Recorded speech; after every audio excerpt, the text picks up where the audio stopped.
Hey everybody, welcome to my updated Paleozoic Frog Deck Profile that, I took this to the Las Vegas Regionals. Unfortunately, I didn't do that great because I played against a lot of Salamangreat, and I didn't really expect a lot of Salamangreat, and it has the best matchup against this deck, so I just kind of have a really, really hard time, grinding against that deck. But yeah, we can go ahead and get into the list. Honestly, I think this is probably the best list that I've come up with in recent years. But yeah, we'll get started. So we play 3 copies of Swap Frog, and 3 copies of Dupe Frog, and then of course the 2 copies of Ronin Totem. So just the 8 frogs. This is all you need. Honestly, I didn't mind the hands where I didn't draw any frogs. I thought that it was actually pretty good, which is something that I really liked about this deck, because if I drew traps, I didn't even break. Or, if I didn't draw monsters, I didn't break. Which I thought was really, really strong about this build. So I definitely did not miss playing more frogs, or, or not even saying the frogs in general. I thought that it was really, really nice. 2 copies of Ash for the rest of the monsters, as well as, hand traps. So we play the Infinite Impermanence. And of course you can set this off Trap Trick, which is really nice. It never came up for me specifically because I play something else that I usually want to set off Trap Trick. But it's definitely good to have the option to clear something in the column, especially if you need to get rid of, some sort of floodgate that you're under. If you're under, that can be only 1 or something like that. It can definitely help you out quite a bit. For 2 Ash, I was noticing that in the hands that I did not draw, or that I drew multiple Ashes, it was really rough. I mean, I could discard, get off Dynamiscus or whatever, but I never really thought that that was honestly the best play ever. So I just cut Ash 2, especially because I wanted to fit a lot of other things in the deck. We played 2 copies of Lost Wind. So I have an interesting theory about 2-ofs in this deck, specifically for normal trap cards, because you can trap trick it, and then you'll never see the card again in your deck. So for cards that you only really want to see once or twice, or something like that, especially with Lost Wind, because it recycles itself, I never really wanted to see multiples of it because it puts itself back in the field. So if I trap trick for it, I still have 2 activations of Lost Wind, essentially. So I thought it was pretty good, especially because I'm already playing a lot of effect negators in the forms of impermanence and stuff like that. So I thought that it was just great at the 2 copies. We also played 3 copies of Compulse. So the 3-ofs in this deck are essentially cards that I want to see, especially if I want to see them in multiples, right? So with Compulse, I don't mind seeing this 2 or 3 times in the duel because it's always good. It's even good if you bounce your own cards to your hand. There was a point where I had a frog on the field, and I didn't use my normal summon, so I used my Compulse targeting my frog, and chained a Paleo Engrave, summoned the Paleo, bounced the frog to my hand, and then normal summoned it, made Toad. It's always just such a good card. It comes up where you need to bounce your own cards quite a bit, and I just really liked Compulse, so yeah. And then we played 3 copies of Dynamiscus. This one's great. A lot of people are playing 2, but I don't see why not, because if you draw this in multiples, or if you draw this plus Trap Trick, or any form of way to that, you can discard itself for itself. You're getting 2 Paleos in the graveyard. So I want to see it, and if I see it in multiples, it's fine. It's perfect. So that's why I played 3. I probably wouldn't even cut it down at all. I think that it was just fantastic all day. Just banish Galatea, get out of the way, 3 copies of Olenoides. So this was originally at 2 in my original list, but I decided that it was actually pretty important, so I switched this. The other card that was at 2 was, this was at 3 and this was at 2, so these ratios were swapped. So this last one was a Canadia, but I just switched it to an Olenoides because I thought it was a little bit better. And I don't know exactly what the best ratio here is. I think that it's better to play the 3 Olenoides and the 2 Canadia. I never missed a 3rd one, so I think that it was actually just great. There's nothing that I would complain about there. Next, I played 2 copies of Morella and 2 copies of Leoncolia. So this is a little bit of an off choice, and I'm playing quite a large Paleo engine, right? I'm playing the Olin, the Canadia, and the Dino. So right there, that's 8, and this is 10, this is 12, right? So I'm playing 12 Paleos in my deck, which is crazy. And the Leoncolia is in here for a specific reason, right? So I was noticing that a lot of people are playing DD Crow. And I thought that the best way to combat that is, if they DD Crow hit my Ronin Totem, I'm kind of out a little bit of a grind resource, and it's a little bit harder for me to get back into the game. So I was thinking if I play Leoncolia, I can kind of get the card back into the graveyard, right? So I can keep using my engine for a little bit longer, just push through, DD Crows or, similar type cards, especially like Shark Cannon and everything like that. So I thought that it was a really good card.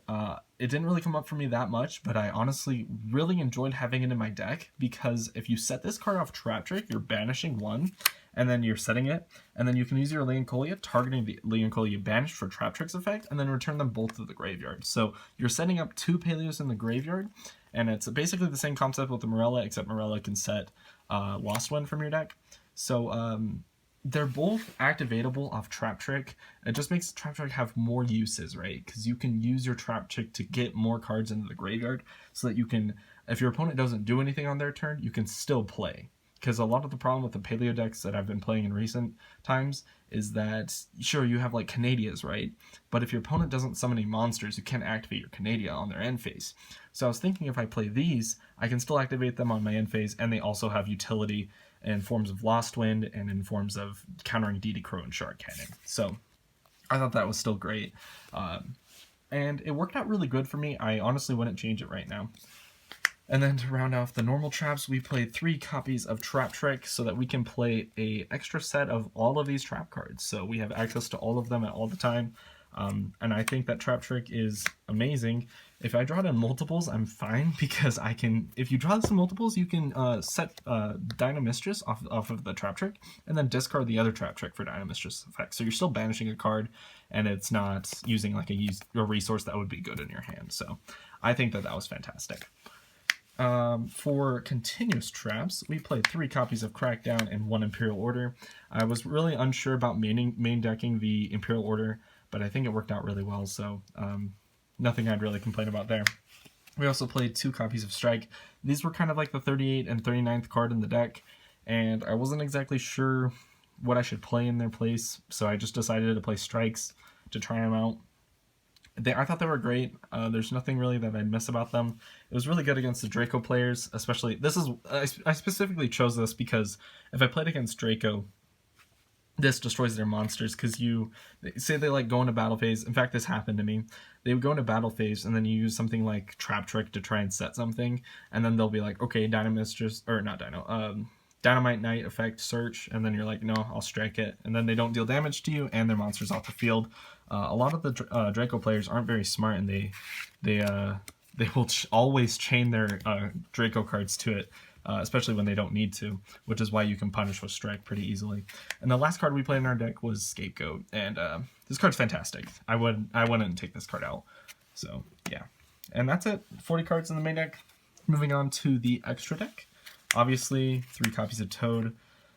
The third one, I think, came up like once. But still, I wouldn't change this at all. This is great.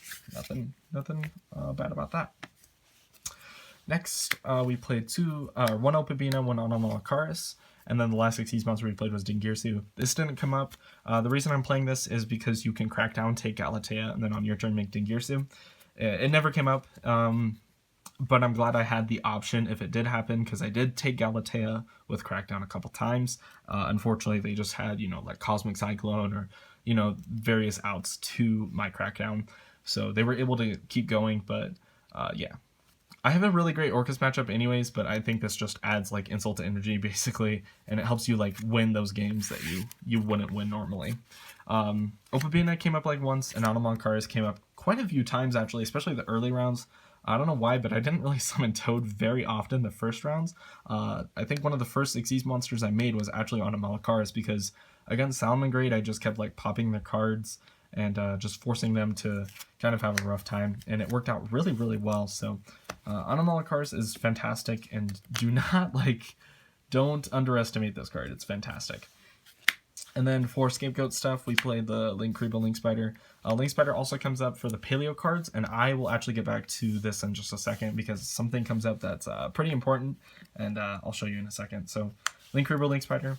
And then for link 2s, we played Akashic and Security Dragon just as like generic stuff. So you can make these with token, or you can't make this with tokens, but you can use Link Spider or Link Rebo for Akashic. I don't think that ever came up, but usually you just make like Security Dragon if you need to. A lot of the times when you go into Scapegoat stuff, you just make Link Spider up top, Link Rebo below, and then you turn like this into like Phoenix or Unicorn, or sorry, Cerberus or your Phoenix, and then you can pop a card in the field and you get a draw. And then you turn the Link Rebo, the token back so that you have the 4, and then you can make like, you know, any Link 4 you want, which I think is really fantastic. But yeah, so other Link 2s, obviously, like I was saying, we played the Phoenix and the Cerberus. I guess like Nightmares will also include like Unicorn. Unicorn comes up actually quite a few times. There was a time where I was under there can be only one, and you make Phoenix up top, and then your extra monster zone's, you know, used right now, so this really sucks. And there's a way for me to put 2 more monsters on the field, like 2 more Paleos or something, right? But so you can turn one of them into a Nightmare Unicorn, and then you still have a Paleo on field, so you can't make a Toad or anything. But what you can do, like I said with the Link Spider, you can turn the Paleo into a Link Spider, and then from here you can turn these 2 monsters into Avermax. And I think that's actually really good. I think it's a really cool thing that you can do instead of just like making Toad. In fact, a lot of people cannot out this card. There was a player who he was trying to do it, like he was playing Salamangreat, and I summoned this and I had like nothing. I put all my like resources into this card. I had nothing left in my hand or my field or anything, and it was his turn and he could not out it. He tried making Topologic Bomber Dragon like the turn after, but I drew a strike, so I was able to strike it, and then like this just pushes for game, and he just could not out my Avermax, and it was just fantastic. So Avermax is fantastic. Boral Sword's great. Unfortunately, I didn't actually use it as many times as I would like to today. Or not today, but yesterday. It's still a really good card, and I wouldn't take it out, so obviously it's great. That's it for the extra deck. So yeah, 15 cards. Nothing I would change right now off the top of my head. Actually, one thing I might change if I go sort of this route. If you really have a hard time with the Orcust matchup, you could trade this out for Cherries, and you can Cherries Galatea. So, or trade this for Galatea and then, you know, side deck Cherries. That's what I was saying. You could also play other targets. I don't know what else I'd take out, though, for, you know, other Cherries targets. Moving on to the side deck, we played 2 copies of Nibiru. I cut this from 3 to 2 because I wanted to play some other cards in my side deck. But it was great against the Orcust matchup. Or, sorry, not Orcust. Against the Salamangreat matchup. And I summoned this against him, and if I had a better hand, just a little bit of a better hand, like 1 better card in my hand, I would have probably won the game. But unfortunately, Nibiru didn't take me all the way, and he was able to outplay me. So that happens. 3 copies of Inspector Border, fantastic card. Nothing I'd change about this. This card's great. Summon this against Orcust, they can't do anything. It's great. The best they can do really is like make they can go like engage, add, you know, drones, summon Kagari effect target, engage into Widow Anchor, and then Widow Anchor your card. So that's like a thing that they can do. They can Widow Anchor your, you know, your border, and then they can play. But, you know, this deck's fine as is. Like, you have other outs to it. Like, you can, you know, you draw this plus strike, you're fine. You draw this plus, like, judgment, you're fine. You know, there's a lot of things that you can draw to, like, they can draw to, like, out it, but there's a lot of things that you have to out their cards. So, yeah. Next, we played 2 copies of Unending Nightmare. So I switched this in. In fact, I was playing 3 Nibiru, and then I was playing 3 Evenly Matched, which was this. But I cut 1 of each. The 3rd Evenly Matched and the 3rd Nibiru for 2 copies of Unending Nightmare. This was amazing against Draco. It's also good against Subterror because you can keep updating Field Spell. But against Draco, you just hit all their floodgates and they lose. Like, he carded Demised, and I was still able to just use Unending Nightmare to pop his cards and win the game. It was so good. So Unending Nightmare is something I would not change at all. Evenly Matched, this actually didn't come up very often. I think I like Evenly Matched, but they had like a judgment or something, so it was whatever. I could change this, but right now I think it's too good for me to not take it out, so yeah. Obviously, 3 copies of Judgment, counters Red Reboot, counters Evenly Matched, counters Denko. Denko never came up. Red Ribbon never came up. I think it was just a fantastic card to have, though. I did Judgment. There can be only one, though, so that was interesting. And then the last 3 cards in the side deck are 3 copies of Heavy Storm Duster. I sided this against Draco, and I don't think I sided against anything else, so that's it. If you guys have any questions, leave them in the comment section below. But that's it. That's it for my Paleo deck profile. Hope you guys enjoyed, and I'll probably be playing something else for the next format, not Paleo Frog, because I think this deck's definitely hit its ceiling, and there's not really much that I can do outside of this. I don't have a great Salamangreat matchup, so, you know, unfortunately, there's only so much you can do with the deck that's, you know, that has all its cards and stuff, so, yeah. Anyways, I hope you guys enjoyed regardless, and I will see you guys later. Bye.